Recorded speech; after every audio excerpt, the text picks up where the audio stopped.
તો રાજ્યમંત્રી કાંતિ અમૃતિયાનું કાર્યકરોને સ્પષ્ટ અને કડક સંદેશ કે કામ માટે સીધા આવો, દલાલોને સાથે ન લાવતા। ધારાસભ્ય અને રાજ્યમંત્રી કાંતિ અમૃતિયાએ ભ્રષ્ટાચાર મુક્ત અને પારદર્શી વહીવટ માટે પોતાની સ્પષ્ટ ભૂમિકા જાહેર કરી છે। ઉમા ટાઉનશીપ ખાતે યોજાયેલા કાર્યકર્તા અભિનંદન સમારોહમાં મંત્રીએ જણાવ્યું કે કોઈ પણ કામ લઈને આવો ત્યારે દલાલોની સાથે રાખશો નહીં। અમને કે અમારી ઓફિસને કોઈ દાગ ન લાગે તે દરેક કાર્યકર્તાની જવાબદારી છે। તેમણે ઉમેર્યું કે હોનારત ભૂકંપ કે કોઈ પણ આફતમાં તેઓ હંમેશા લોકોની પડખે ઉભા રહ્યા છે અને જનતાનો વિશ્વાસ તેમને સતત મળતો રહ્યો છે।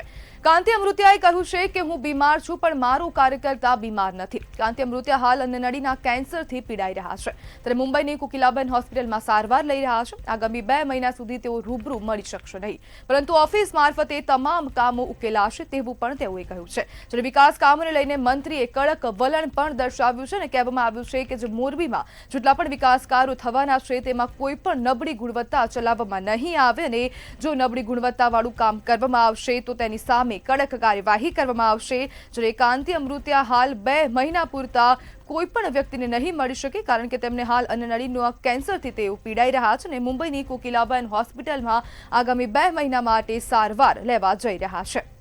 જ્યારે કાંતિ અમૃતિયાની આ ક્રાંતિભર્યું નિવેદન સામે આવ્યું છે અને ભ્રષ્ટાચારની સામે કાંતિ અમૃતિયાએ લાલ આંખ કરી છે। રાજ્યમંત્રીએ વિકાસ કામો બાબતે કડક વલણ પણ અપનાવ્યું છે। જ્યારે વિકાસ કામોમાં નબળી ગુણવત્તા ચલાવી લેવાશે નહીં તેવું આ નિવેદન તેમનું સામે આવ્યું છે। કાર્યકર્તાઓને કડક સંદેશો આપ્યો છે કે કોઈ પણ પ્રકારના હવે ભ્રષ્ટાચાર ન કરવામાં આવે। જ્યારે મંત્રી ભલે સારવાર હેઠળ હોય પરંતુ પ્રજાના કામ અટકશે નહીં તેવું પણ હવે રાજ્યમંત્રી કાંતિ અમૃતિયા દ્વારા કહેવામાં આવ્યું છે। જ્યારે કામ માટે સીધા આવો, દલાલોને સાથે ન લાવતા અને આવા પ્રકારનું તેમને એક સચોટ નિવેદન આપ્યું છે કે તમારે કામ કરાવવું હોય તો તમે જ આવજો, સાથે અન્ય કોઈ દલાલોને લાવતા નહીં। જ્યારે કાંતિ અમૃતિયાએ આ દલાલ કોને કહ્યા છે તેને લઈને પણ અનેક પ્રશ્નો ઊભા થઈ રહ્યા છે।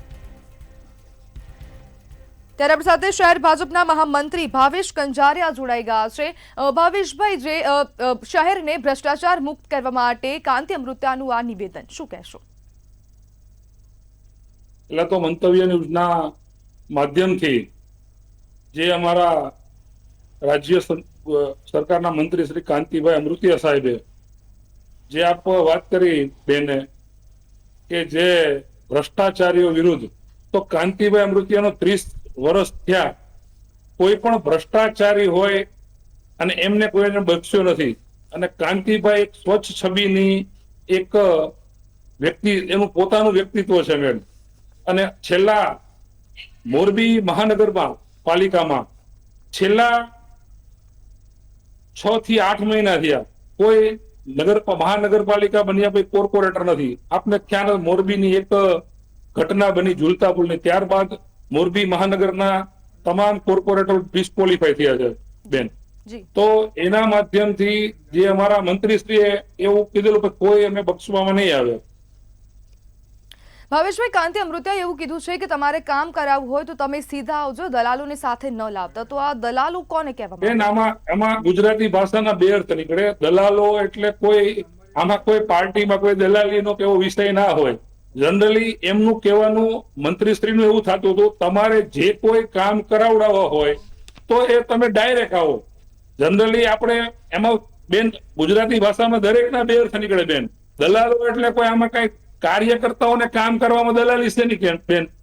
જી ભવેશભાઈ, મંત્રીએ કીધું છે કે હવે કોઈ પણ જે કામ કરવામાં આવશે કાં તો નબળી ગુણવત્તાનું વિકાસ કામ કરવામાં આવશે તેની સામે કડક કાર્યવાહી થશે। તો ખરેખર હવે કડક કાર્યવાહી કરવામાં આવશે જો કોન્ટ્રાક્ટર દ્વારા નબળી ગુણવત્તાવાળું કામ થશે તો?